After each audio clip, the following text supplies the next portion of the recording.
a TV station, and I'm so excited. Hello, everyone. Welcome back to another episode of James Bond Bitcoin Live. Today, I have a new user to the cryptocurrency space, Gbonikz. Go ahead Well, and guys, introduce yourself and just tell us a little bit about yourself and how you got into cryptocurrency. hey, what's up, guys? I'm Gbonikz. I'm 26. I live in Florida.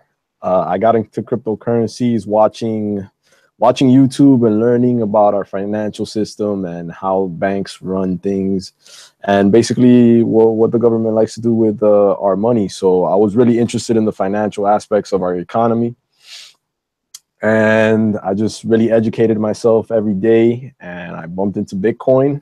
First, I started out by putting $100 into each of the coins that I felt it was Litecoin, Ethereum, and Bitcoin that I felt were trying to do something new with money, and I liked what the coins did for me, so I kept on investing. And now I'm investing in Genesis mining and trying to learn more every single day about the cryptocurrency space. It's an interesting space to be in, and I really think it has a bright future.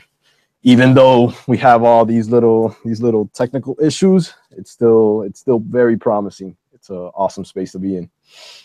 All right.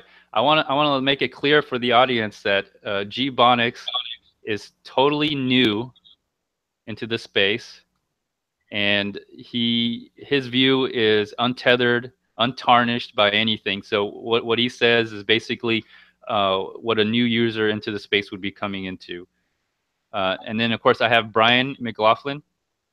Say howdy, Brian. Howdy, Brian.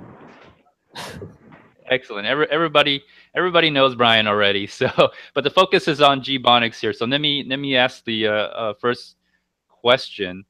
Because what we're going to talk about a few things. We're going to talk about Craig Wright. We're going to talk about Jihan Wu. We'll talk about Amanda's departure a little bit, and then we'll get on to other subjects. But let's talk about Craig Wright. I sent you a link. The link is in the notes section below for Craig Wright's ranting that he did at the Future of Bitcoin that was done, I think, 2 days ago. Gbonikz, I sent you that link. You saw it. What do you know about Craig Wright? Well, he says he's Nakamoto, Satoshi Nakamoto, and he's very passionate when he speaks. But yeah, it looks like he's a guy that just wants the best for the community and wants to get over this whole scaling issue. And who knows? I mean, right now the scaling issue to me doesn't seem like all that big of a deal. If you check the backlogs on blockchain.info, there's 10,000 unconfirmed transactions. And yeah, I mean, I don't know what to think about his position as Nakamoto, but he does seem passionate about the space. Okay, and I mentioned to you how he wasn't quite able to prove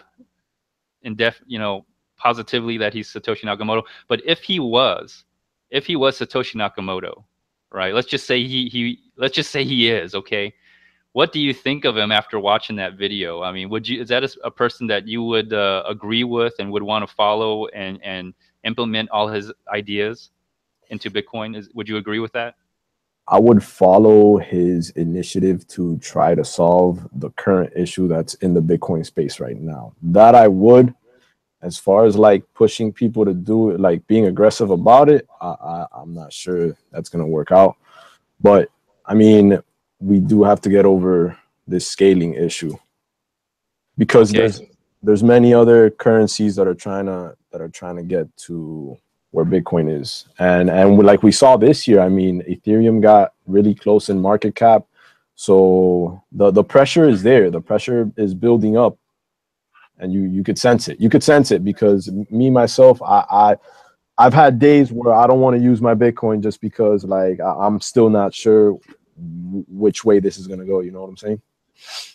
Yeah, I know we talked about this before we went live, and it's important that people like hear about you and your stance, because I've been in this since 2013, And the whole scaling, I don't know if there really is a scaling. I think that's a cover myself.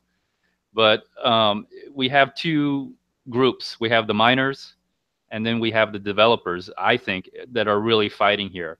And the users are basically you and I, and we're stuck in the middle, kind of hearing about it. We're not even sure. You told me that most people you think don't even know, don't have no clue what's going on, and probably won't even care.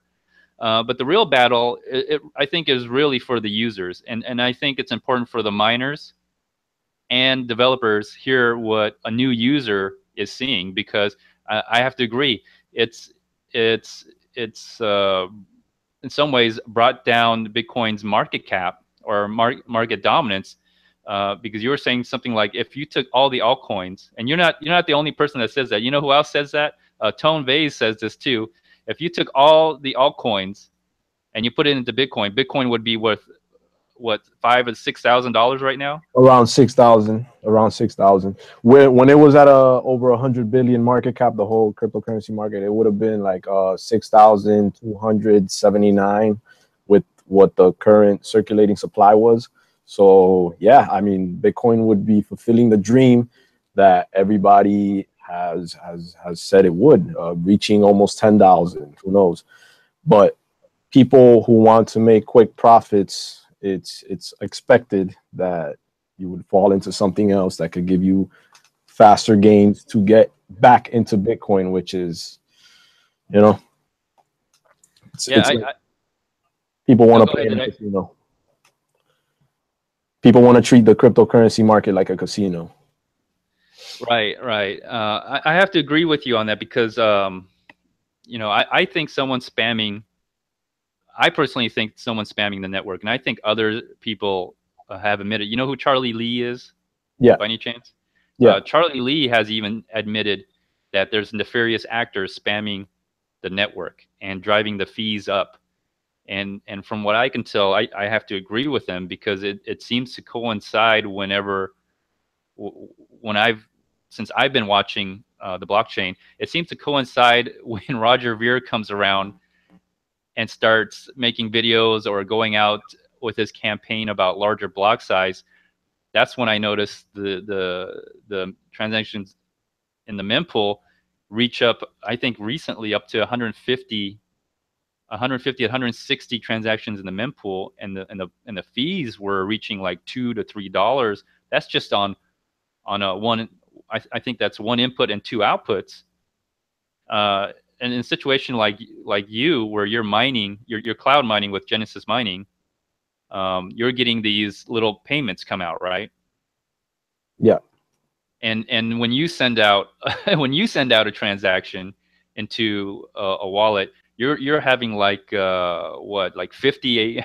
I don't know how much you get, but let's just say 10 outputs, and to make one input, the fees on something like that must be like, what's the biggest fee that you've seen or you've tried to do, and then you've changed your mind on it?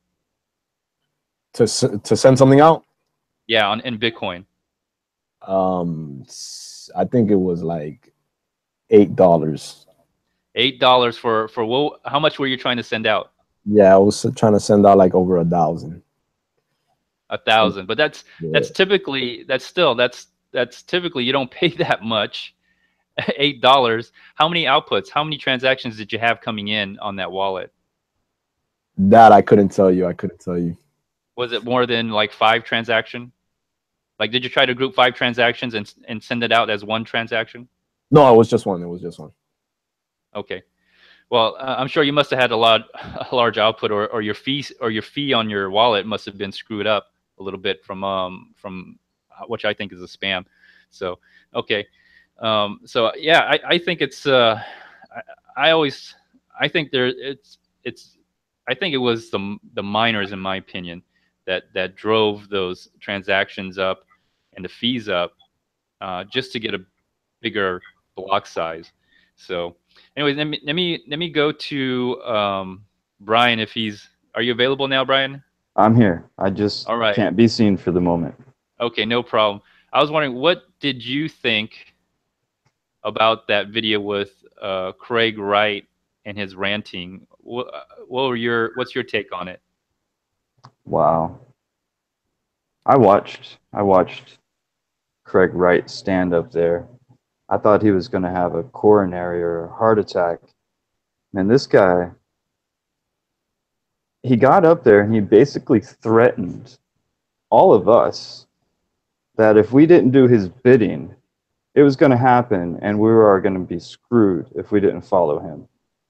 Now, you asked earlier if we didn't know anything about him when we heard that pitch, would we follow him? Would we go along with his plan? Hell no. I don't think anyone would follow that man after watching that speech he gave. It was ridiculous. You don't go after the community that's built this whole thing. They forget if there aren't people out there using it, the value will go down and they'll have nothing. I don't understand why he gets up there and treats us like peasants. That's basically it. We're commoners, plebeians to him.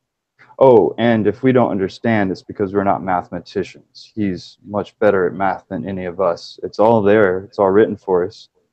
If we were better at math, we'd be able to understand it like he does and see the path forward. Yeah, I noticed that he kept saying that he's a mathematician. He always emphasized that, and he kept putting these like graphs and just a lot of graphs and stuff. It seems like he's trying to convolute what he's talking about by talking over our heads. I do get that feeling, and he was saying that it's provable. He kept saying that it's provable. The weird part is, you know, if you know the history with Craig Wright, is he talks about things being provable, right? He talks about it's provable, it's a fact, right? It's math. But this is the same guy, if nobody knows, that could not prove he is Satoshi. He could not actually verifiably prove that he's Satoshi. He couldn't sign a signature to the wallet that supposedly you would think that Satoshi Nakamoto would own, since Satoshi Nakamoto started this whole thing with the Genesis block and was mining for almost almost a year by himself to a wallet. He also said, my bad for cutting you off there. No, go ahead. He also said that he was a terrible coder, that his front end sucks. So how are you Nakamoto if you're a terrible coder? That's a good point. Well, supposedly Satoshi Nakamoto was not a good coder, but at least he was able to code, right? He really relied on, I think, a lot on the community to help that. You know, that's why it was an open source project. So, but yeah, he also admitted he's not a very good coder. So how could he help us with this? Because this is not a mathematic problem. Brian, would you say this is the scaling solution is a mathematic problem? It is a mathematics problem, James. Look at the blocks. They're not completely full. They're not even half full. I'd say even they're half empty. So that's a math problem to me. All right. Well, it takes a little bit more than being a mathematician, don't you think? I mean, because he did sound pretty mean. I mean, he said piss off to a lot of people in the audience. Yeah, it's funny. Every time Jihan comes out to draw a line in the sand, he trots someone else out with him. And last time it was Roger, and now it's Satoshi Nakamoto wannabe. Yeah, it's also referred to as fake Satoshi. Fake Satoshi, that's even better. Yes. Yeah, I did notice that, and I'm glad you brought up Jihan. Did you have a chance to? I sent a video to both Gbonikz and to you of the interview with Theo Goodman, but also in the same video with Craig Wright. At the beginning of the video, in the future of Bitcoin, he was out and he spoke a little bit. Did you have a chance to see that? I watched it, and you know, you have to pay close attention to him speaking slowly, because he throws these concepts out there, and it was kind of strange the way he was going about his presentation, because he started out by describing the different types of governments or different types of rulers, dictators, and communism and this and that. And by the time everything was over, I had this feeling that he wanted us to accept the benevolent dictator. Yeah, I did notice that too, because he really emphasized that, the benevolent dictator, and he tried to emphasize that with how Satoshi did things in the beginning. He was the benevolent dictator, making all the choices, without any peer review or anything, and he tried to. He almost made it sound like it almost sounded like he was pitching this idea to the crowd, where he could become the benevolent dictator, and I think this is kind of where he was trying to go with it, and I also think this is where the debate really lies, is who's going to control Bitcoin. A benevolent dictator, which he also mentioned, obedience to authority. Did you notice that? Yeah, the whole, it's funny. Maybe well, let me not go there. It seemed like he slipped a lot of things in there that he was trying to pitch his vision, which required us to follow him basically blindly.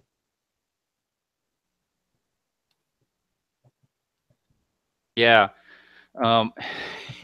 It's really weird. That whole future of Bitcoin stream was, especially where Jihan Wu was starting to talk. It almost seems like he's really making a pitch or a stab at trying to go for this hard fork. It almost seems like a precursor, and it's a little eerie. Now when I jump back to like the interview with Theo Goodman, a lot about how he doesn't like the design committee of the Bitcoin core. What were your thoughts on that? I mean, because I think that's the proper way to handle an open source software. He and other folks that on Bitcoin and having committees or design groups or a core would destroy that image that he's trying to create and propagate and manifest. He really does want to control it. Yeah, I think this whole thing, the supposed scaling debate had nothing to do with scaling, because when I look at the blocks, all right, when they're not being spammed, it really looks like the blocks aren't really that full, and if you did a transaction with 0 transaction fee, it wouldn't be instant. It may take more than a day, but it would go through. It would be added into the block. But when the transactions are being when the mempool is being spammed, it seems like it's being coordinated by a nefarious actor. Let me go to Gbonikz. Did you have a chance to see the video where Jihan Wu was interviewed by Theo Goodman? I saw half of it. I didn't see the whole thing. I did watch the whole future of Bitcoin one though. It was a lot of hours. Oh, the whole 8 hours? Yeah. I watched it yesterday. I wanted wow. to. I wanted to take the interview seriously. You know what I'm saying? Okay, man, I appreciate that. I didn't watch the whole 8 hours. I didn't have enough time. But since you did, tell us your take on it, because you're new into space. You're willing to, you're more open. I've been in this battle for almost like really 6 months, but I've been in Bitcoin for about 3 years. Please tell us your take on the whole future of Bitcoin, that 8-hour stream. Yeah, I mean, the whole future. I feel like most of the panelists were people that had signed off on the New York agreement.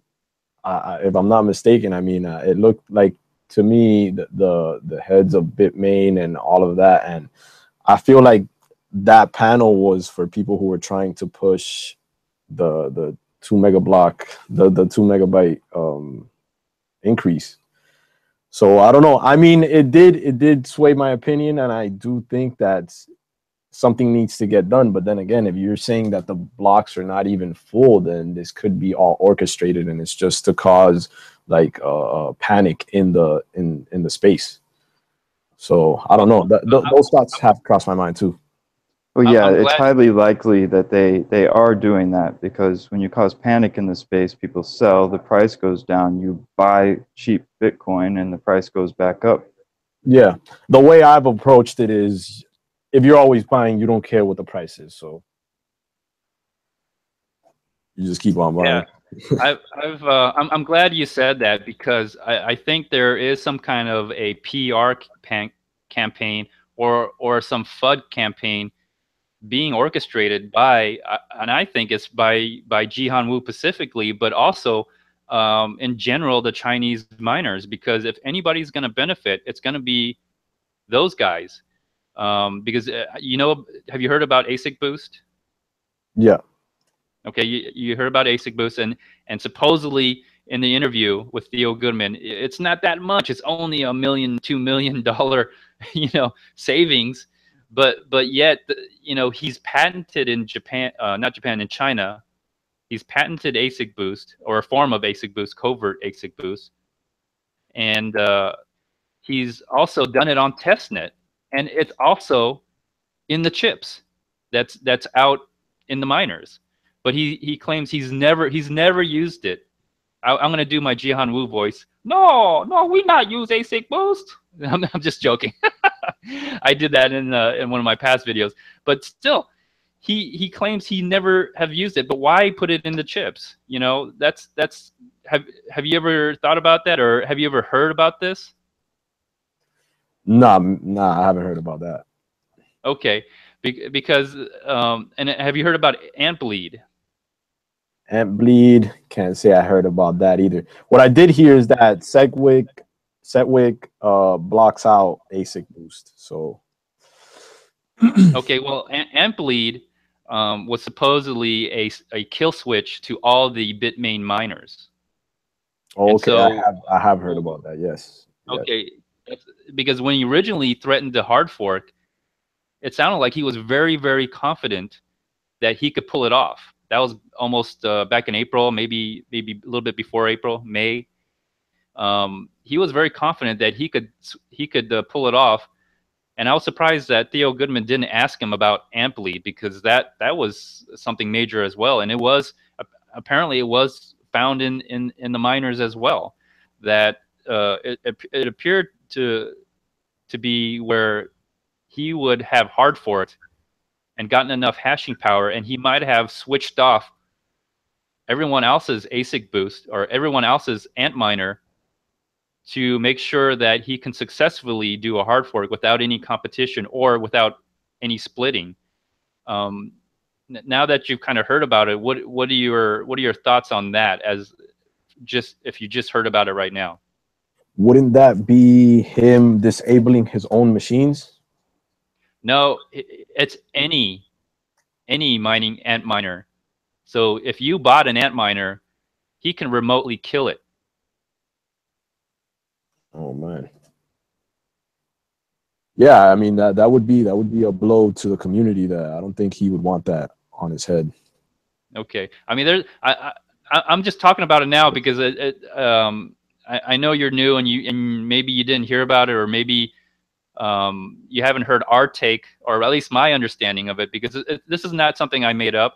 This is something that I've been kind of researching, paying attention to, and listening, and I even done a little bit of my own research. It's not like I made this up, although my research is over the internet, but still, you know, if someone really took a little bit of time and did some research, and I do a little bit more too. I also I guess you could say I'm an amateur face reader, or I like reading people, and so far my conclusion with Craig Wright is, when he did the interview with BBC, was that he was lying about being Satoshi Nakamoto, and then when Roger Ver did an interview with Thomas Hunt on Mad Bitcoins about scaling Bitcoins, he was lying about the transaction malleability.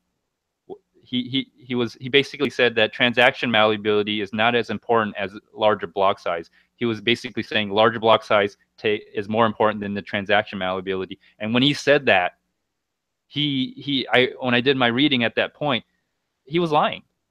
To me, he was lying. And ever since then, he's never done an interview with Mad Bitcoin. He was supposed to do a second interview with Mad Bitcoins after that. He never came on, which was kind of weird. Anyway, so I'm sorry. Go ahead. Did you finish up on the tell us your other thoughts on the live stream of the future of Bitcoin? Me? Yes, yeah, Gbonikz, because I didn't get to see it. So what you're telling us is news. So you're breaking a good story here. Yeah, man. Share that hard-earned knowledge. Well, yeah, I mean, I saw another panelist there that he was trying to break it down how they need to separate the blocks. But I mean, I can't recall anything right now. But most of what the panelists were saying was aiming towards splitting the chain. And one question that I had was, if the chain gets split, will the legacy chain remain or will it be abolished? Because once there's a chain split, then I heard that one of the two chains has to either mix back with the legacy chain or it just gets wiped out completely. As far as let me try to answer that. So just to help the audience and yourself. So what I think what they're doing now, from what I understand, is the reason why they want to split with SegWit is because of the BIP 148, and there might be a split from there as well. So the legacy chain will still exist, and then everything will exist from the point of where it splits, and then when it splits, it'll be split forever. There's no way to reorganize.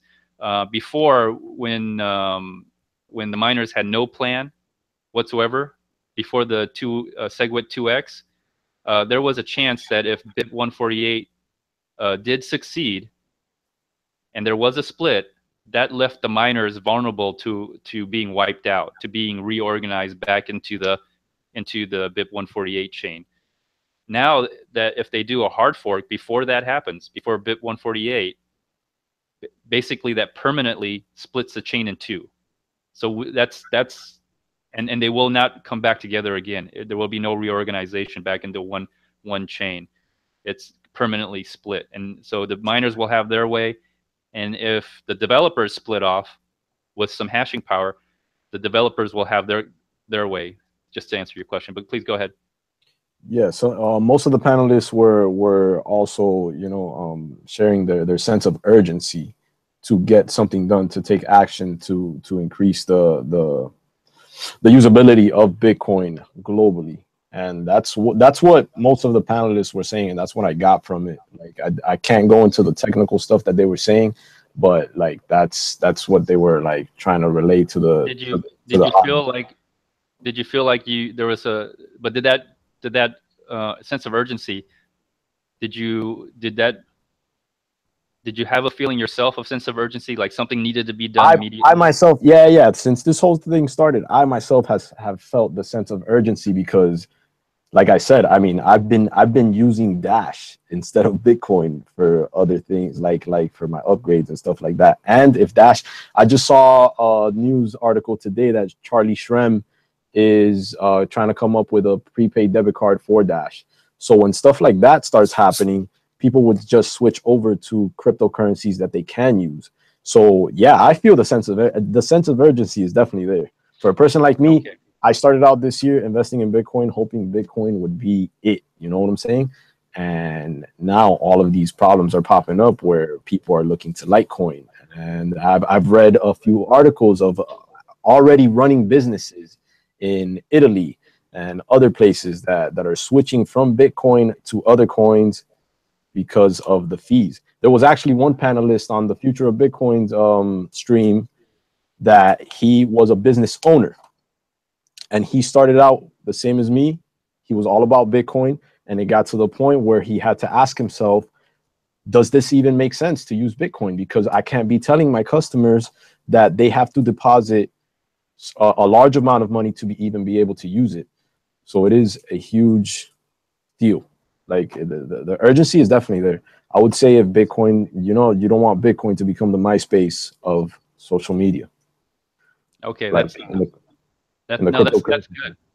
good. That's good. I'm glad you're telling us that, because I do think that people who are coming into the space, and I also think that may be the result of a lot of these altcoins picking up in value too, because you admitted using Dash. What else are you using? You're using Litecoin and Doge? No, Litecoin. I just hold Litecoin. I just hold Ethereum. If Litecoin comes back on the Genesis mining, I'm gonna probably use the Litecoin because I bought Litecoin really cheap. So I'm gonna probably use the Litecoin since it gained value. We'll probably just use it to cloud mine Litecoin because it gained so much value that I wouldn't be losing either way. I mean, I got it all super cheap, so. Okay, right. Yeah. So for new users coming into the space, I mean, this it gives us. I think it gives me and other people, and hopefully the miners who are watching, and other developers who are watching, a sense of what the new users, because in the end, the battle is no matter who takes control, and I think there's going to be a fork. It looks like the miners and the big blockers have determined the best thing to do is to split. I think they're going to split. They have the hashing power. They have some economical support. I want to call it economical support. I call them the economic facilitators. The companies that are like BitGo, BitPay, those companies that they don't really put money into the ecosystem. They put money into their business, which helps other people facilitate putting money into the ecosystem. So they have the on-ramps. They may even have Coinbase on board as well, because Coinbase has been really quiet. So they got those players. They got the business side of the community on board. Hello? Okay, sorry, my screen went out. They got the business side of the community on board, but the actual users are the people who hold Bitcoin, like you and I and Brian.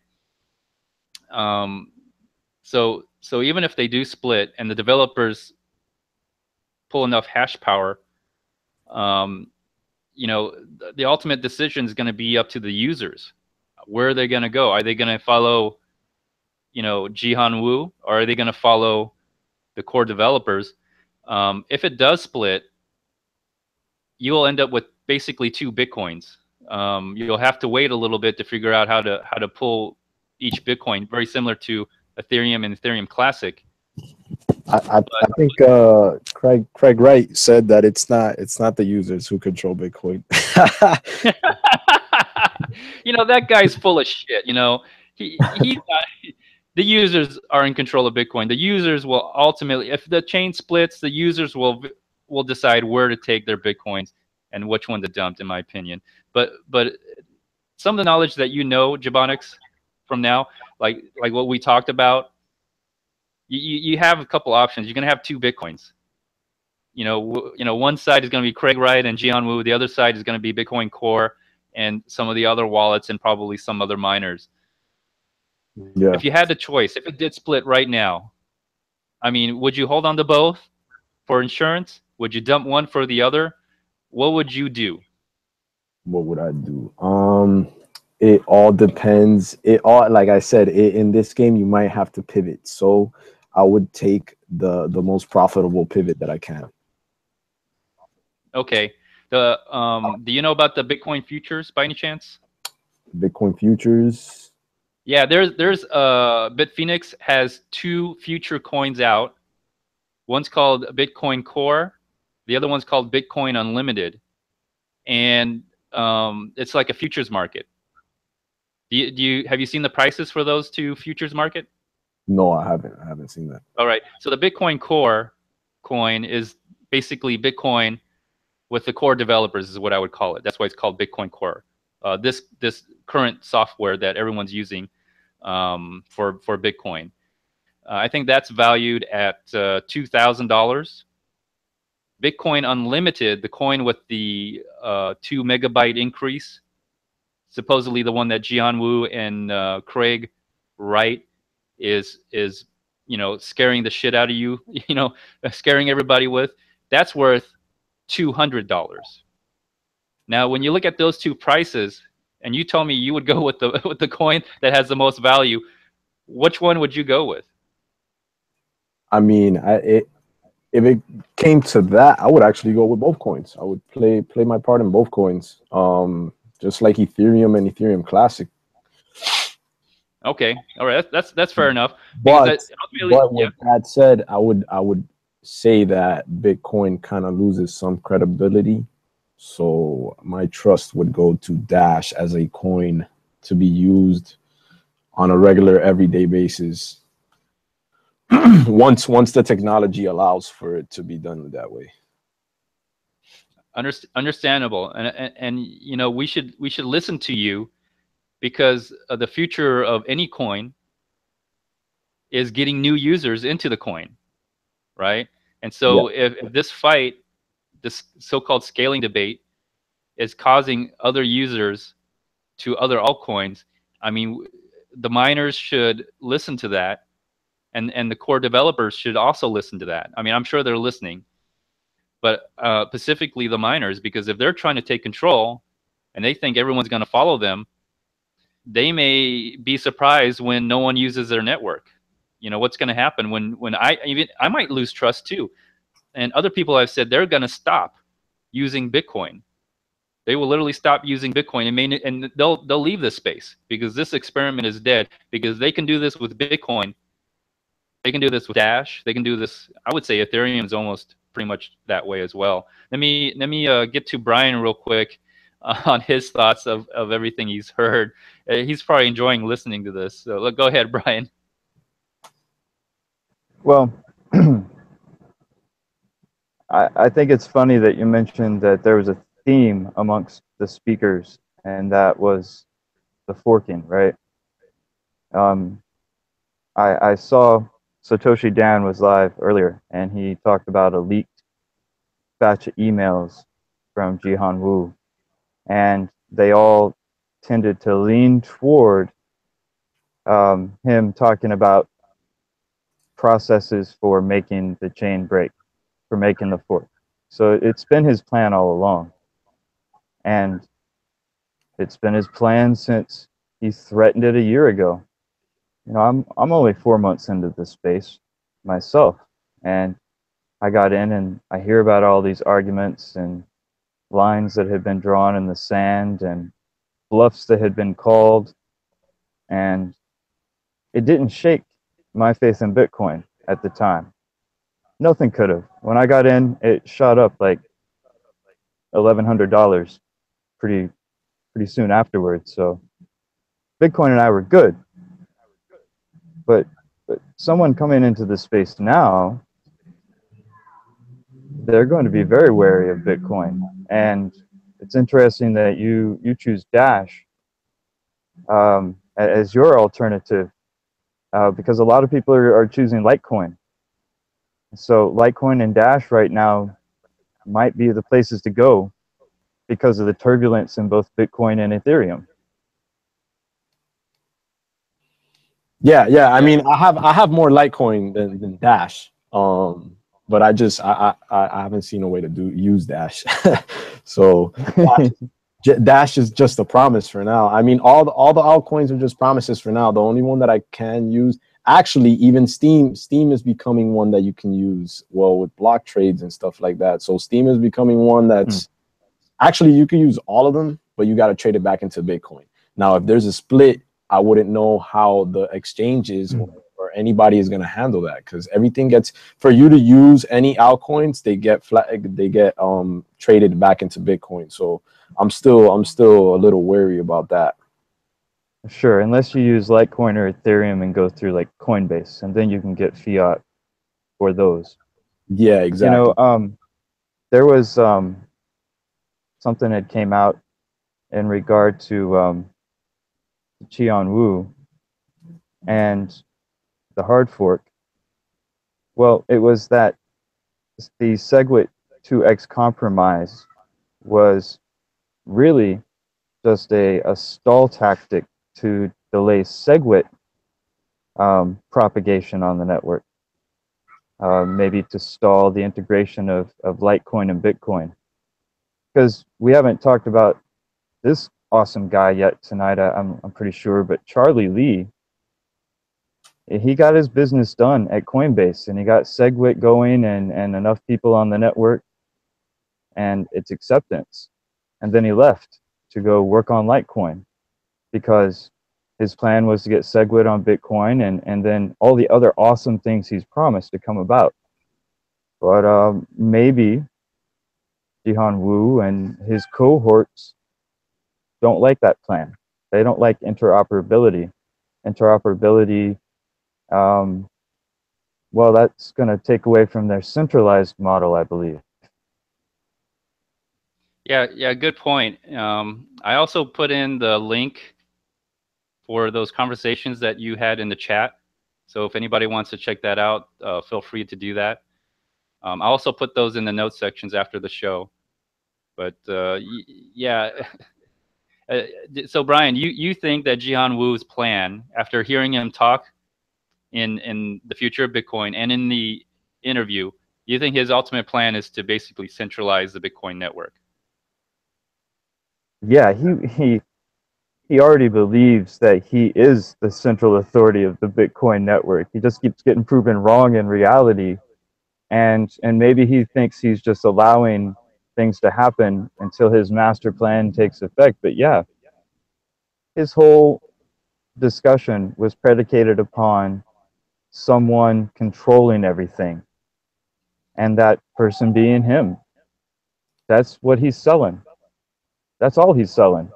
A centralized Bitcoin network through his mining pools and over his equipment. And that's why you keep hearing me rant and rave at least once a show about we need to make more technological advancements here in America and manufacture mining equipment here in America so that we can have citizen miners, the same way we have citizen journalists that changed and revolutionized news. A good point, and I'm glad you brought it up because if you haven't, I know you've seen the what it was Mad Bitcoins. It was Jimmy Song and Eric Lombroso talking about the SegWit 2X and possibly a good chance of a hard fork coming. And I was in the chat and I was trying to communicate to Eric Lombroso to talk about. I mean, I was saying there's going to be a split, and we really need to consider proof of work change. This could be the opportunity, Brian, because if it does split, there's a good chance that the big blockers, the miners who are going to split off, they're going to take a piece. Someone's going to, probably Jihan Wu is going to take a little bit of his hashing power to attack the other blockchain. So the other blockchain won't be able to basically mine a block. It'll take us, maybe years if they just attack it to death. It'll just freeze. And that's the reason for the proof of work change, so that they can attack the alternate block. That may be a chance where we could change the algorithm to something else, maybe even to a non-ASIC algorithm. And I know there's a lot of GPUs out there right now. There's probably enough GPUs out there that could probably start a whole network for Bitcoin. What do you think about that possibility? Well, when we were talking to our friend the other day, Digital Gold, he said that GPUs can mine Bitcoin. It's just not profitable. So well, they could insert transactions and signal code and become nodes just at a loss. And if we could find people who are willing to fund that loss, then we could take this opportunity. Yeah, because I think the hashing algorithm is to the point where it's not very efficient. But if it's changed specific for GPU mining, and who knows, we could even fork again, because I do believe there is a weakness in the Bitcoin network. and that was the mining portion of it. It's become too centralized.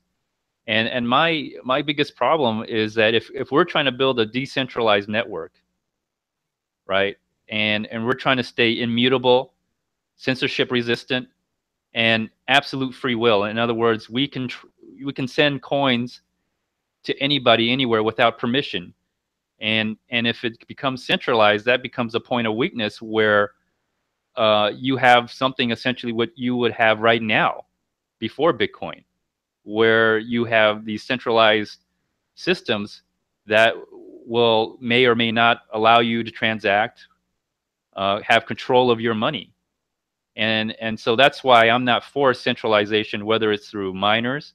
I don't believe that there's any centralization in the software development, considering how many developers contribute to Bitcoin Core versus the team that are trying to push for the SegWit 2x.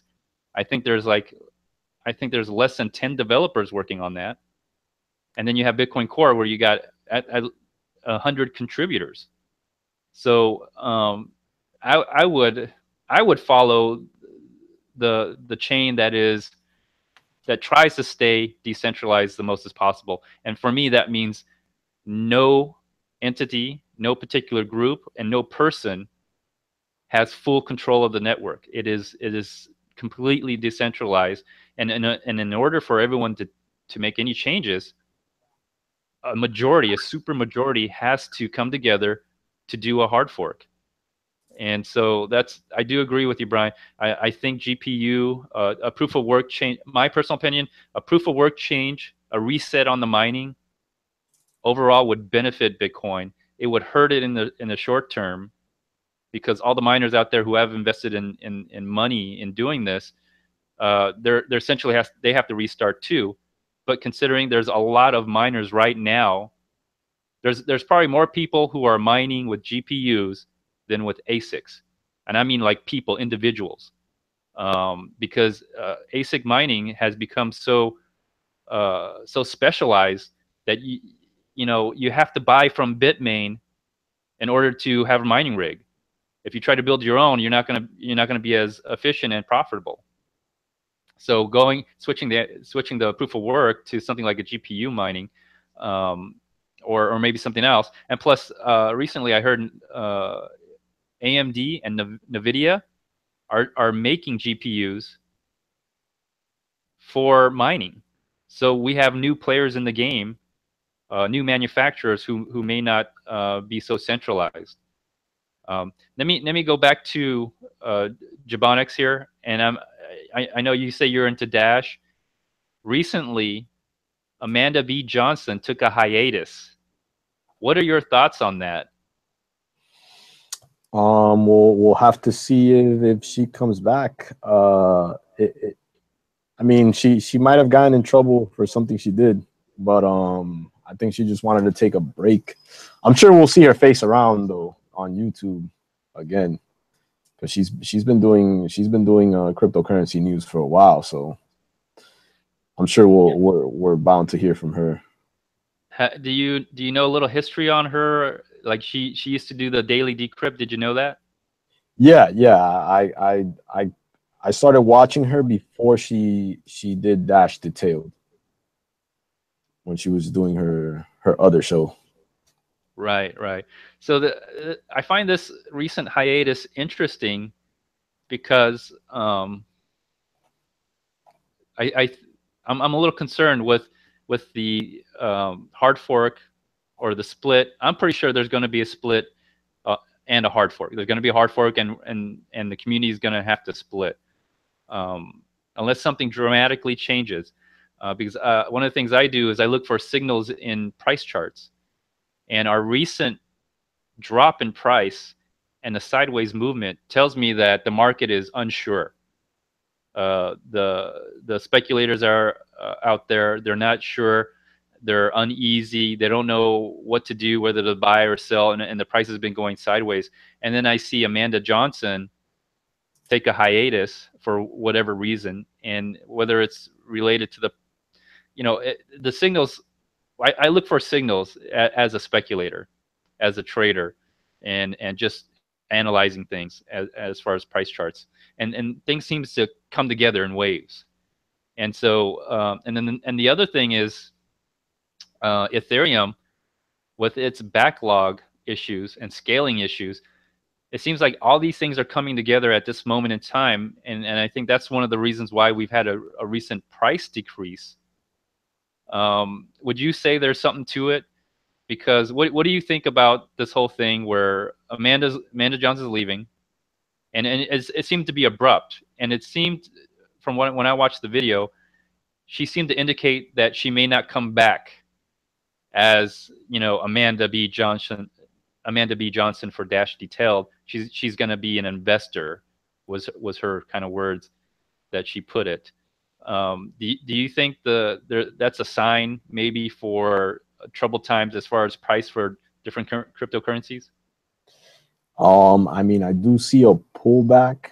I don't worry about it because I'm invested in the space, so I believe in it. But yeah, I don't think it has to do, because the Dash, I watched the briefing yesterday of the Dash Detailed, and it was like an hour long, and they seem to be on schedule with all their plans. They just released a roadmap, and they wanna start trying to make headway in trying to compete with Venmo and Cash App and stuff like that. So in the recording that I heard, they had a whole bunch of plans that they were trying to implement, and they said that the network is doing good and that it's doing actually better than expected. So they're actually able to hire more crew members to the team, the development team, and that they have extra funds for other ventures and other like the marketing, the developing, and all of that stuff. So I don't think that her leaving has to do with the prices dropping or bad times for the market. I mean, the way I look at it, we're already in bad times. Like the market itself is already in bad times. It's been in the red for about 3 days now or something. So I feel like it's all part of the cycle that cryptocurrency goes through. But I mean, Bitcoin is still way higher than what I bought it at, so I'm not too worried about it as of now.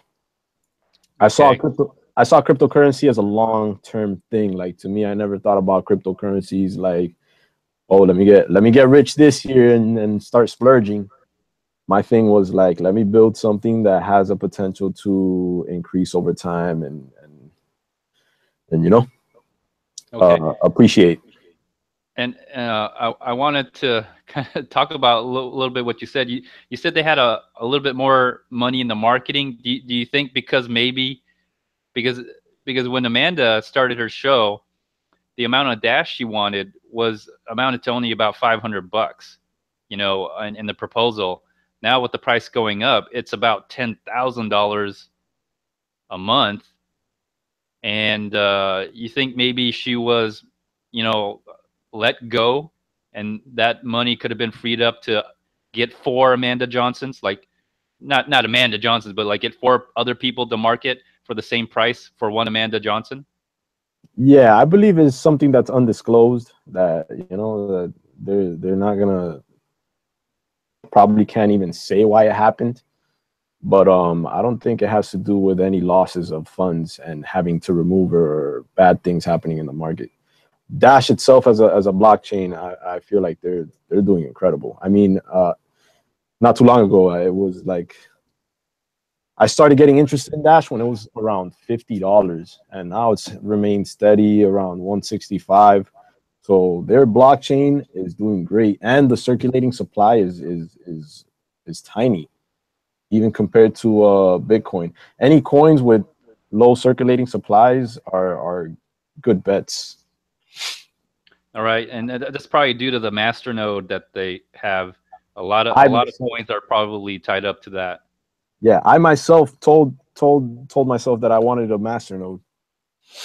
That would be like what, $200,000 right now, or 160? Yeah, like 160,000. Yeah, There was this guy. I don't know if you've heard of Jerry Banfield. I'm sure you've heard of him. He ran like Udemy and all of that. So, well, he didn't run Udemy, but like he did really well on that website. And he used to have a masternode. He sold it. I think to myself that wasn't smart. Okay, and the roadmap for Dash. They stated the. I'm sorry, Brian. Did you want to say something? Yeah, Jerry Banfield. He took all that and he got Steam. He's all in on Steam right now. Yeah. I mean, and those are great opportunities to make crypto because the way the way Steam has it set up, it's a good way to make crypto. At first, I'm not gonna lie, it probably takes like a whole bunch of money. If you don't have a following already, it probably takes like a whole bunch of money invested into the site to even make something that you could use. But it's the concept of the website is awesome. Okay, I'm glad you brought up Steam. We'll jump on to Steam a little bit since you're on the platform. You feel that you need some money in Steam, so you need to buy some Steam and power up to get you going on that platform? If you don't have a following, if you already have a following, you'll probably do well without it. If you are already a content creator, I'm not. So with me, I have to, start trying to make my content better and try to start getting professional with it, which I like the fact that it's pushing me to do that. But if you're not already established online, it does take a little bit to start making, an amount of money that you could say, yeah, I'm a blogger. I work on Steam and it makes enough money for me to get by and pay my daily, my daily responsibilities. Okay. Now Jerry, I saw Jerry when he got into Dash too, and he started pumping Dash, and he wanted to be a marketer for Dash, just like Amanda. And when he made a proposal, and I think you had to put in 5 Dash or something, or 4 Dash. And at the time, they were like $200 each. So he put in $1,000 to put for a proposal, and he lost the proposal to Amanda, right?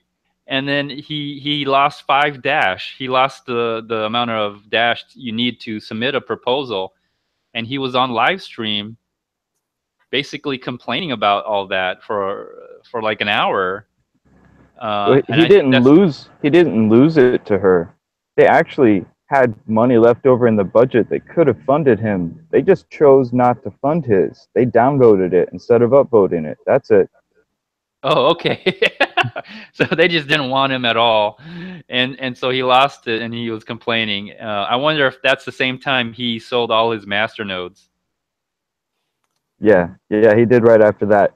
But see, Jerry, he's really good at user engagement and re-engagement. He has a large following, so he should do very well on Steam. So for him, that's a great investment. Yeah, that's what I noticed. Like, if Steam is really trying to get a lot of users, especially big time users that have following, to join Steam it. And it's doing a great job so far. Is he making a lot of? I mean, everyone can see how much he's making from what I understand. How you use Steam. I don't watch what he's making, but I've been watching the Alexa rankings, and Steam has been going down in the rankings, which means it's going up in importance. So I mean, everybody it was at an Alexa traffic ranking of like 8,900, like probably a month and a half ago, and right now it's sitting at around 5,000. So it's become, look, it just went down to 4,970, and that's the global rank. So the website itself is just gaining momentum like no other website that I've seen. How is it measured? Is it measured by users, or is it measured? How does that ranking calculate? It's the Alexa ranking, so it's generic. It's Google. It's Amazon bought Alexa. So, but if you want to go into other website analytics, I mean, I'm sure there's others that have those rankings too. So you as a new user, I personally don't like Steam it myself, because I think it's the money that the money is generated through the users. So the money that, so in order for Jerry Blanfield to enjoy his following, the users somehow have to buy into the Steam It token in order to, and then power it up on the site. And that's the way he's going to cash out. Like, other people have to buy the Steam It token. So that's where the money's coming from, people buying the token itself and then going onto the site. No, powering it, locking it up. You don't have to buy Steam. I realize that, but if no one bought Steam, okay, if no one bought Steam and everybody just cashed out of their Steam It token, I mean, wouldn't you think that the Steam It website would go bankrupt? If everybody cashed out of the, I think it wouldn't, because the fact that Steam is a mineable coin. So I think. Well, okay, even then, there's more Steam coming onto the market, and no one's buying Steam, right? No one's buying Steam because the only way you can cash out is someone buys Steam, maintaining the value. You see what I'm saying? So that's why I think it's a little scammy, because someone has to buy the token in order for someone else to cash out without having the price dramatically go down. So for you to cash, let's say you bought Steam, for you to cash out completely, your Steam power liquidates. So Steam, if you have Steam itself, you can cash out whenever. If you turn it into Steam power, which is your influence on the site, it'll take 2 years to liquidate into Steam, so you could trade it back into Bitcoin or whatever the cryptocurrency that's going to be at the top. Apparently, yeah, but where's the money? You know, where's the money being generated? I know where the Steam token is being generated. Supposedly, it's being mined, but I don't know any miner that's mining Steam. The best way to get Steam, apparently, without doing anything, is to post. The money's being generated from the users themselves. So the money is being generated by upvotes and stuff, like curation points and stuff. So whoever, right? Well, that's how you get more Steam. But ultimately, for people, what I'm trying to say is, if you are adding more Steam to the site, you know, without putting any money into it, that drives down the value. And then on top of that, as people eventually want to use their Steam tokens, they have to sell their Steam for Bitcoin or Ethereum or Litecoin, and maybe sell to Coinbase or use their debit card. But my point is, eventually, if no one ever bought any Steam, and everybody just earned their Steam, you know, power or whatever they do, if anybody, they all blogged and they earned Steam and they use those Steam tokens, I'm saying the site would go bankrupt. But can it really go bankrupt if there's miners? Well, miners don't do anything. They just add more tokens. They maybe even spend money mining it. So there's got to be a way to get money into the system, and then people are trying to pull the money out. That's why I think it's really scammy, and I don't. That's just my opinion about it. And when I can't find anybody who's a part of Steam, right, who really is an expert in Steam, and they won't come onto my show. Whenever I ask them to come on my show, please explain it to me, because I'm going to ask them this simple question, like, where does the money come from? Right? You're giving up your Bitcoin to buy Steam. Well, when you do that, you become the huckleberry, all right, or you become the sucker who's stuck in and powered up. Now you're the bag holder, and the people who've been there, you know, who I think people who they probably know what's going on. The people who've been there, they see you coming in with the money. Well, then they get out. So you know, that's the point I'm trying to get at. You know, is where does the money come from? It's all user generated. So in order for anybody to really profit from that, from the Steam power and everything, and plus the inflation rate in there, the value has to go down, because if you just keep generating these tokens, and then there's so much money. When you say the people with the money, they get out, how would you assume that they get out? Well, they have to use their token somehow. because Yeah, no but one, no I'm one. saying, like if their tokens are locked into Steam Power, there is no pulling out. Like let's say you take Jerry Banfield for example.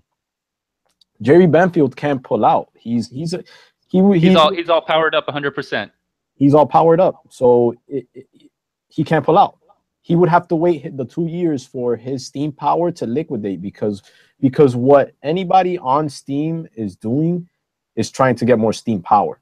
That way they have more influence on the site. So to be able to pull out once you're already a whale, if you don't have your Steam as Steam dollars, you can't really pull out. You have Okay, to, so that they powered up, and the assumption is they power up so they can have more influence, yeah. and they also would be able to make more steam, right? They would generate more steam. Yes. More Steam Power allows you to pretty much be curated in a better fashion, so you could earn more rewards.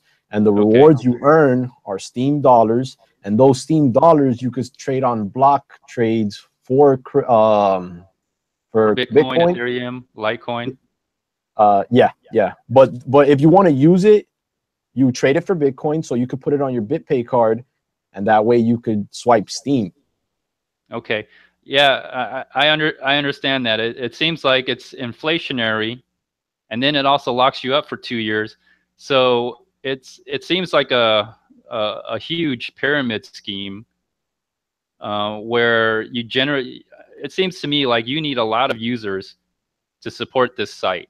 You know, you really and you're given about 2 years where you're putting money in or locking up the money, and then I think it takes what 13. How many 2 years if you power down? So you get a payment of every what 2 weeks or something. How do you get paid out? You get paid out once you blog whatever your post made or is curated. Once that happens, after 7 days, you go to your wallet and you get paid out, and you redeem your rewards and you get paid out in Steam dollars and a little bit of Steam sometimes too. I mean, how much do you get? I mean, you say you once you power up, you're locked up for 2 years. How do you power that down? How long does it take to power that down? No, I'm saying that the Steam Power is like locked up. To power down, you can power down whenever, but I'm not even too sure what powering down is. I've just been trying to blog and redeem more rewards and stuff. I'm still myself learning all of like the little tricks and stuff that you could do. Okay, all right, no problem. Sometimes it's hard for me to get a Steam user because I've mentioned many times that it's kind of scammy. I think it's a pyramid scheme. I think it's even worse. It's a Ponzi, it's a Ponzi, a pyramid, and then crony capitalism, all mixed together. Like, have you heard of the Steemit police? No, I haven't. Okay, well, I've had people make videos, and when I make my videos about Steam, they make comments that it's crony capitalism. The people who have the most Steam power upvote their friends, giving them more Steam, giving them more power, and it kind of centralizes and concentrates the power to a small group of people. And apparently, if you post something on there that maybe a certain group of people don't like, they will downvote you. So the money that you made, like let's say you made $100, and someone doesn't like what you made a post of, or maybe they view you as competition, and you're all of a sudden the money you made goes to zero. So not only you get voted up, you make money, but when you get voted down, you lose money. Yeah. I mean, as far as it being a pyramid scheme, it's possible. From my experience of using the site, it doesn't feel like it. It's not easy to start making money on it, but like I said, if you already have a following, it's possible that you're gonna start making money right away without having to buy any Steam or any of that. You know, it's like any other app that you use. You know, you're not gonna get to 1 million followers on Instagram without having to have invested a little bit of something or doing something to get there. You know what I'm saying?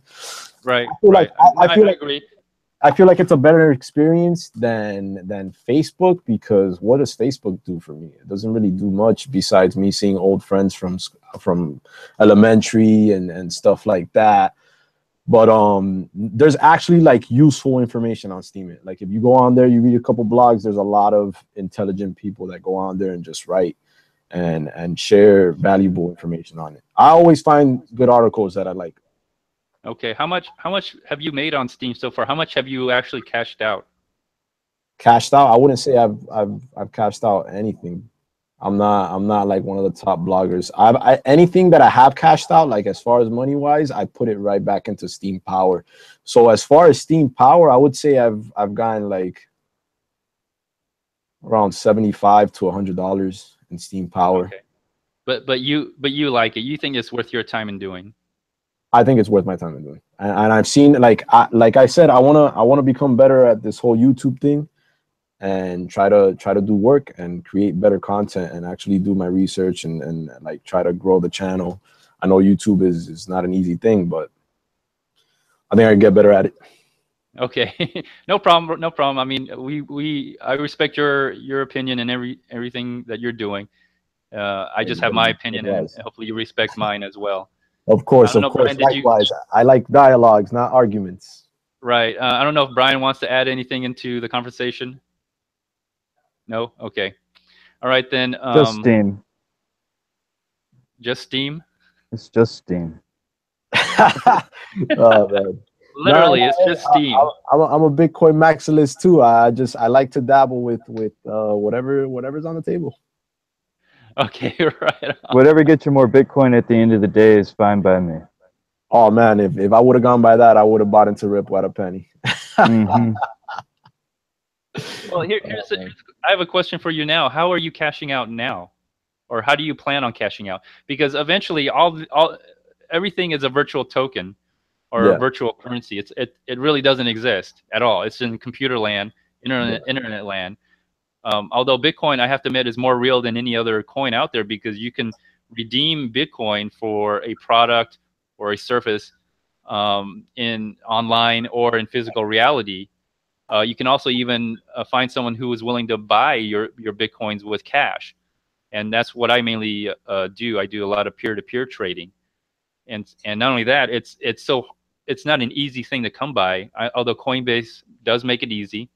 Although I can't use Coinbase anymore. And here's the other thing is, if you do this enough, if you do enough peer-to-peer trading, which I think Bitcoin was designed to be, was a decentralized, peer-to-peer cash system.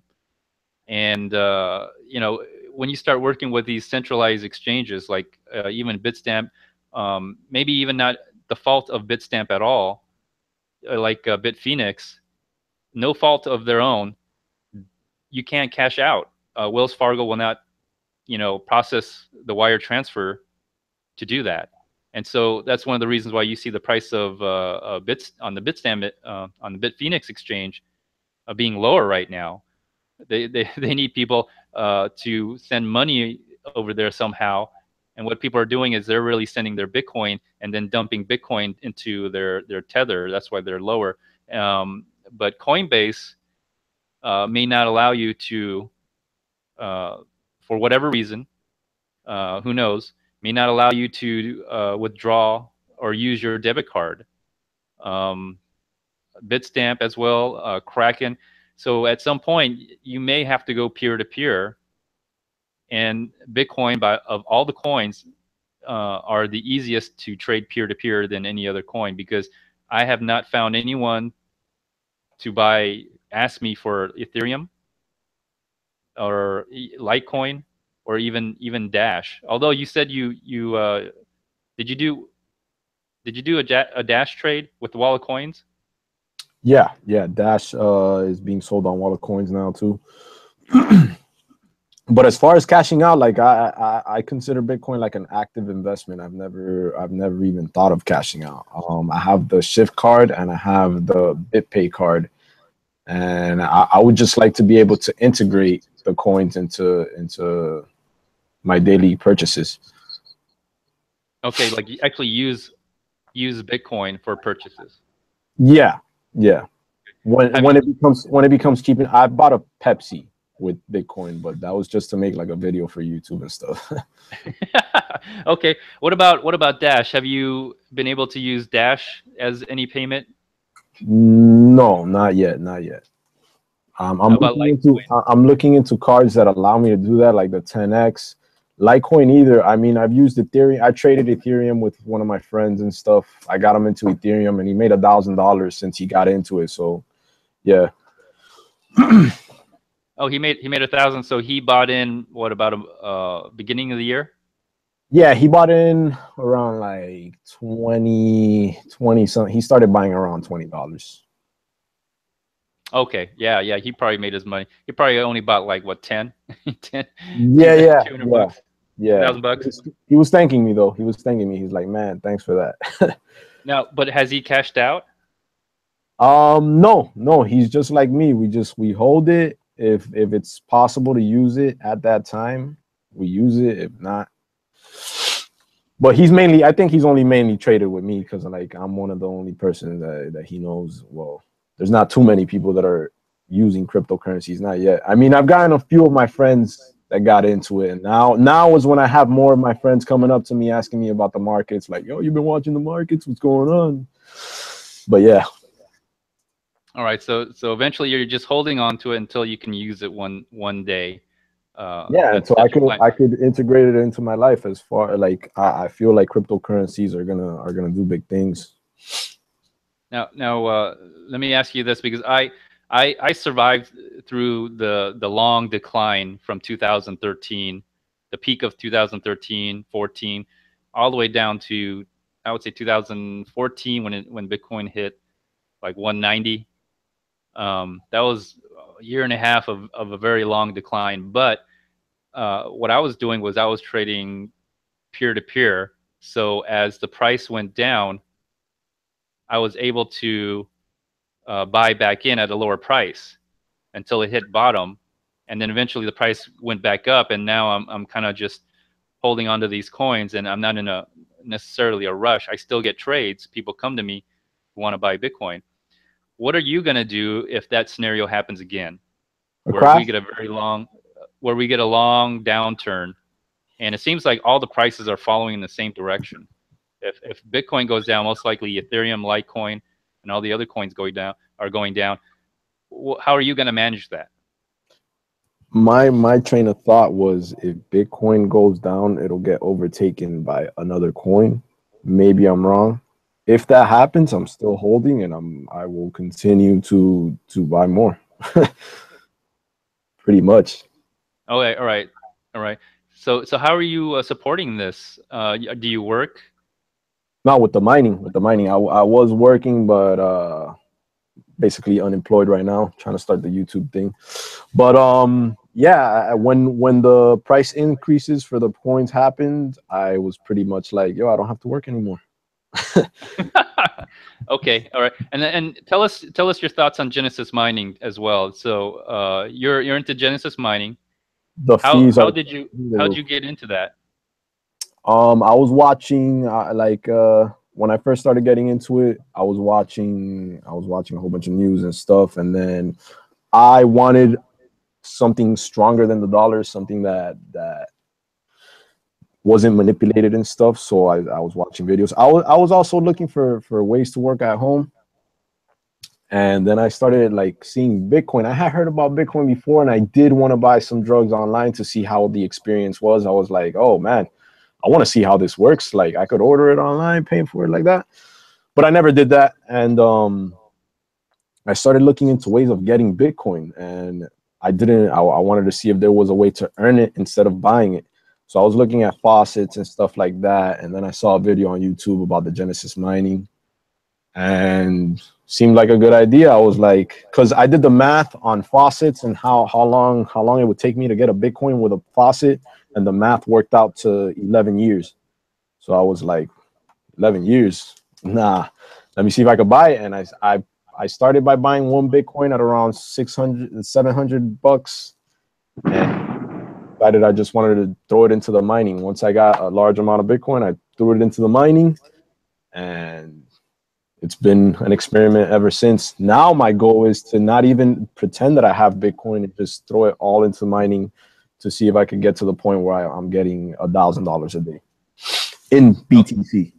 Okay. How is that going right now? So you bought Bitcoin and you put it into Genesis mining, and the money you get out you reinvest back into Genesis mining. Is that what you're doing? Yeah, right back in. So basically that's just increasing money velocity for me. So the more I put into Genesis mining, the higher the daily payout is.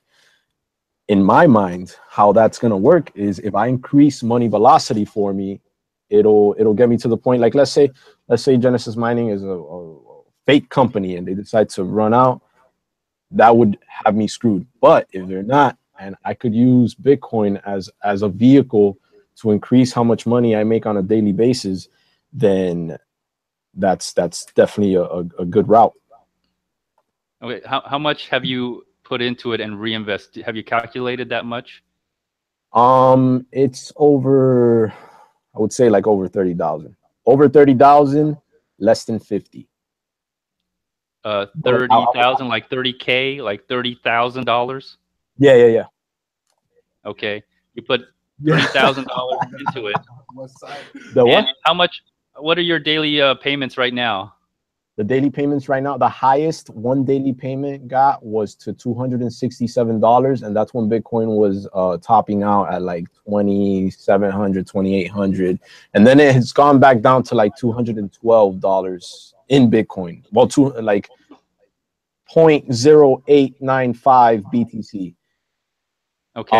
But with Dash, I'm getting like $60.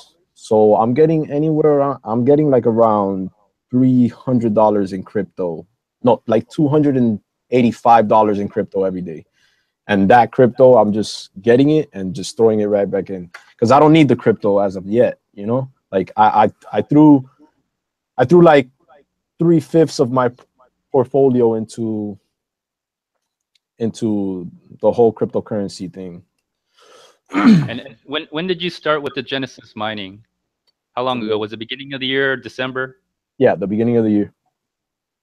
Now, with the recent price that's been increasing since the beginning of the year, if you like took the same amount of money and you bought at the intervals that you bought, mining contracts, do you think you would have done better in value compared to now? Because essentially you put in $30,000, but you're only getting $300 a day. Do I feel like is that right? The math shows that I would be making just a small profit over what I've put into it, but that's fine with me because like I like mining to me is just locking in a position into a long-term investment that I believed in. If the difficulty goes up way too much, I might just break even. But it's looking whenever I do the math every day, it's looking like if it remains around that price, like I'll make profit over it.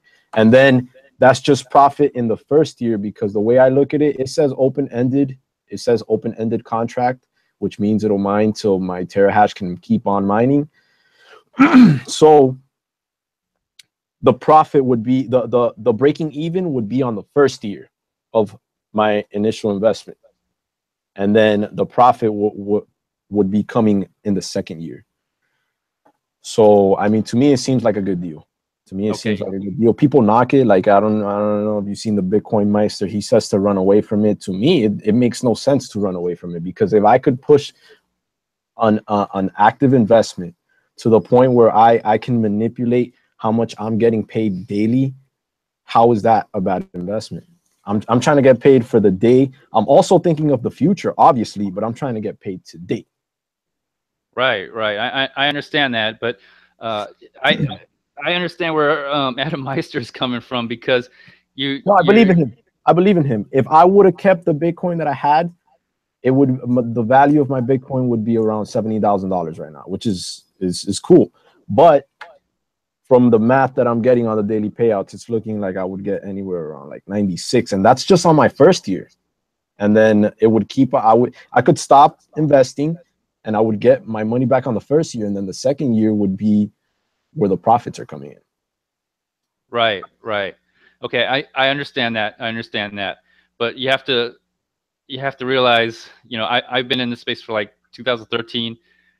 People who mine, who actually really do mine, Yeah. You know, a lot of mining companies went out of business. And, you know, when the price goes down, it contributed to the price going down. But what was unique about Bitcoin was, even though the price went down, the hashing rate never went down. It actually continued at a steady up pace rate. So the price went down, the hashing went up. So it was a double whammy. And these things happen. They happen all the time. It's cyclical, I would say. It always happens after a large increase in price. And so I'm a little concerned for you, since you put in a lot of money, but it's your money, so, you know, I can't say anything. I do hope that you're right, because you know, we'll find out. In 1 year, you should get your money back. The way I look at it, if shit were to hit the fan and the investment goes downhill, that's what I feel I hedged myself with the other coins for. Because I didn't go into buying Bitcoin thinking, oh, Bitcoin is going to be the top all the time. I went into Bitcoin thinking, I'm going to buy position number 1, hedge myself with position number 2, and really hedge myself with position number 3. And that's what I did. I mean, any other altcoins that I bought were hedges, and I bought them in a how can I say this? In a, like, I'm gonna buy. I bought more Litecoin than I did Ethereum, and so I bought a minimal amount of Bitcoin. Then I bought like 3 times as much Ethereum, and I bought like 6 times as much Litecoin. Okay, so your plan is you diversified in different altcoins. Yeah. With having bought Litecoin as little bit of Litecoin, and then more Ethereum, and then more Litecoin, just in case anything were to happen. I hedged myself in the proper way, just in case, you know. Okay, I I agree with you, Brian. Did you want to say anything or add to the no? Because no, it's just my Genesis mining contract. After I did the math, I'm gonna get my money back in just a couple more months. My initial return on investment, so it'll be like 5.5 months, and I'll have made my initial investment back, and we'll see what happens after that. Okay, and Brian has has Genesis mine too, but tell him how your situation, Brian. I don't know if Gbonikz, if you know Brian's Genesis mining adventure, but go ahead and tell him your story about Genesis mining. Well, you know, I got into it. It was the biggest investment I made. I spent more on that than actually buying any Bitcoin or other altcoins. And I didn't get as much as you did. I didn't invest very much at all.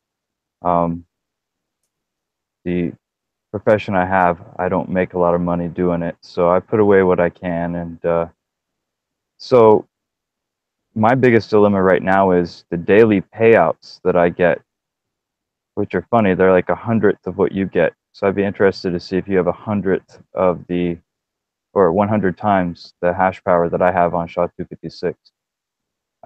When they go to I use the Exodus wallet. When they go there and I try to use any of that Bitcoin, my transaction fees are outrageous because I've got so many inputs coming in. I mean, 1 for every day.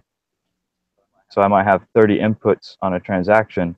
If I want to send all of the Bitcoin I have from Genesis, it'll take 1/3 of the value in mining fees to do it. Yeah, now I mine Litecoin with it because Litecoin fees are negligible. Yeah, I did the math on it too the other day, and it did look like almost 1/3 of what I'm supposed to be getting. So that's something that does bother me as well. Like, if I had the machines at my house mining, I would be doing better, but even though I would be doing better, the electricity would be through the roof, the heat in the house would be crazy. So basically, mining is not feasible for me. Yeah, on your SHA-256 contracts, what is the percentage or the amount of money they take per terahash? I think it was, no, it's not per terahash, it's per gigahash per day. It's 0.00027 USD. When I got mine, it wasn't 2.7, it was 1.5, not 2.7. They changed those around a lot with different contracts. I bet if you go through and check your different upgrades, you might find that there's some different percentages amongst your different contracts. True. All right. Yeah, I mean, all right. I wanted to almost wrap this up. We're almost at an hour and a half. And I do have one last question before we wrap everything up. And unless any of the audience or anybody in chat has any questions, but what is your sentiment of the overall market? Whether it's about scaling or the price, are you positive or negative? Let's go with Gbonikz first, and let's get your sentiment. My sentiment is right now a little negative. I'm not gonna lie. What's happening with Bitcoin is kind of putting things on hold as far as how I want to approach the investment in cryptocurrencies. It's a little iffy because what's happening is a big deal. All the exchanges fall back onto Bitcoin to trade in and out of crypto. So it's a big problem for me that that there's this debate that keeps on making Bitcoin seem like a stage where people don't want to step into. I mean, you look at other coins and there's no arguments going on in the space of those coins, and it's like here you look at the fork with Steam. Steam had a fork and that went by beautifully. People enjoyed that fork. So this whole dilemma is it sucks to watch it, but you know I'm still pro Bitcoin. I'm still pro Bitcoin. I still believe in the message, and I feel like it's here to help. We just got to get past this whole scaling situation. All right. But besides that, it's all good. It's fun to be part of the community. Well, you got a lot of skin in the game. You've got $30,000 to $50,000 of skin in the game. So that's just in Bitcoin. Though. That's just in Bitcoin. That's just in Bitcoin. yeah. I think I got more skin in the game with Ethereum. But. Oh, you got skin in the game. Are you worried about the recent price drop and the backlog that happened on the Ethereum network? Are you concerned at all? I'm concerned about the size of the Ethereum network, how it's getting big. So in the future, it could be possible that it could get centralized because not everybody's going to be able to run nodes and stuff like that. Okay, all right. Thanks for sharing. Thanks for sharing your comments and your opinions and everything. I think it's very useful for the other audience members, and hopefully miners, Jihan Wu, Roger, and other core developers are watching this and they take note. You know, let's make Bitcoin great again was the message at the beginning of this year. I think we should try to stay on that message. Let's make Bitcoin great again. Okay, Brian, what's your sentiment of the overall market now? Well, kids get scared when mom and dad fight. And mom and dad have been fighting for a year, but we got a lot of new faces to the crypto sphere, and they're worried about what's going to happen. And so they get in, maybe they're selling, maybe they're holding, but overall there's fear in the market. So the price is going to go down more. And that gives me a positive outlook because that means we can afford to buy more and get it because it will go back up. And a year from now, we'll be way beyond all of this. Bitcoin will be fine. It'll be valued a lot more than it is now. And we'll be glad we were able to scoop some $2,300, $2,400 Bitcoin up while we could. Excellent. although I'm hoping the price goes up because I bought in from last year, so I'm good in my position though. So, but before I go, I'll do a very quick chart analysis, and hopefully that will help some of you ease your mind a little bit. Let me see if I can go to a quick screen share here. I should have done this while you all were talking, but all right, here we go. I'm going to share my screen here, and it's good news, I think.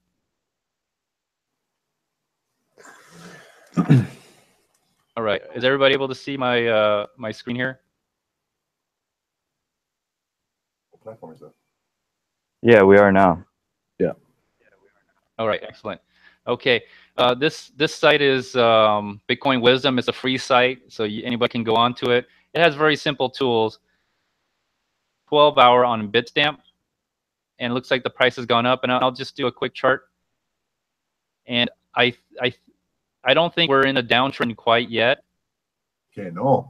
Because I was a little worried about that. But I'm going to make 2 lines here.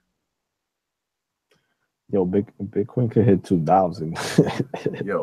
It still wouldn't matter. Yeah, it could. But I'm going to put this line in here. And basically, we're in a wedge, and we're not going down or we're not going up. So if you keep track of price, or you're a trader or something, I would keep a lookout for these two trend lines and see where they go. If they break above this top trend line here, I would expect the price to go hit at least 3,000. And if it breaks 3,000, look forward to 5,000. And if it does, that means something has happened. Hopefully the miners and the developers have come to an agreement where the chain will not split, and whatever issues they have. And my personal thing, what I think is it's a personal. I think it could be a personal issue. If they could just set aside their personal issues for whatever issues they have. I know Jihan feels that the Bitcoin core members are hypocrites, and it seems like on the Bitcoin core, they probably feel that the miners, specifically Bitmain, they're pushing an agenda that they feel does not benefit the network. I would say centralization of mining and development. And so if there could be something that comes together, the price will go up. But if it does continue, and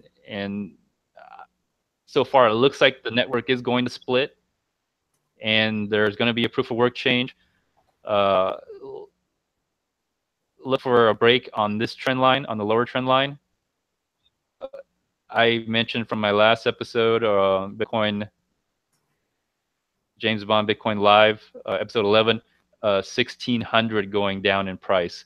So it can go either way, but look out for those 2 trend lines, and if one breaks the other, brace yourself either way, going up or down.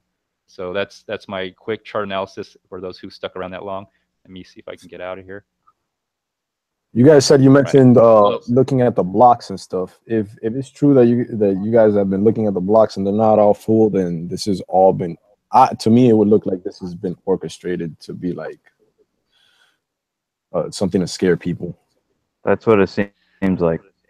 Yeah, man, because that's what one of the speakers on the panel of Future of Bitcoin was talking about. He said that we're trying to fit all the transaction into these full blocks, and we can't. And if they're not all full, like they say, then this is all just bullshit. It's all bullshit. Do you want me to show you the link in which you can just watch the blocks and the mempool? Yeah, sure. In a really easy graphical way? Yeah, I definitely do. Like, I also wanted to go into researching if the Bitcoins that Genesis Mining are distributing, are they freshly mined coins? Because I heard with Hashflare, I have a small account with Hashflare as well, and I heard that with Hashflare, you could prove that the coins that are being mined are brand new, that they're freshly mined. So that's something else I wanted to look into. Okay, I'm gonna go ahead and share my screen again here. And the hash flare contracts where- are more that way you can see expensive it. too. Yeah. I'm gonna try to find out how it is that we could see if the coins are freshly mined. I know there's ways to. If you follow the coins, it should say you'll finally hit the last place, and it'll say mine coins. It'll actually say that coins. It won't come from anywhere because it's a newly minted coin. So if you follow it far enough. So are you able to see my screen? Yeah. Okay, this is tradeblock.com, and if you go into the live section right here where my cursor is under Bitcoin, it'll show the blocks here, and you'll see that these are full blocks. These are full blocks, and you could drag them. You might see a partial block, like this one's a slightly smaller. It's partial. Every once in a while, let me see if I can catch an empty block. Empty block once in a while, like here you go, ample. See, did you see that? Yeah. All right, not a full block. And one of the symptoms of using ASIC boost supposedly is that you don't mine full blocks, because the way that it basically cheats the system to go on to the next block and try to mine the next one as quick as possible, supposedly. And that's why there's empty blocks. And I've been watching this, and ample always, it's ample that gets like these empty blocks here. Like, look at that one. Let's see if we can find some more. Another one. FT pool, that's another Chinese miner. There's another empty block, and another empty block from FT pool, another Chinese miner. Look at that. This is right now. FT pool again. It's not even full. So there's that, and then you look down here, and you can see the trend, and you see these large spikes that come up and down right here. These are abnormal. These large spikes, they just spike up for no reason. Well, and if you look now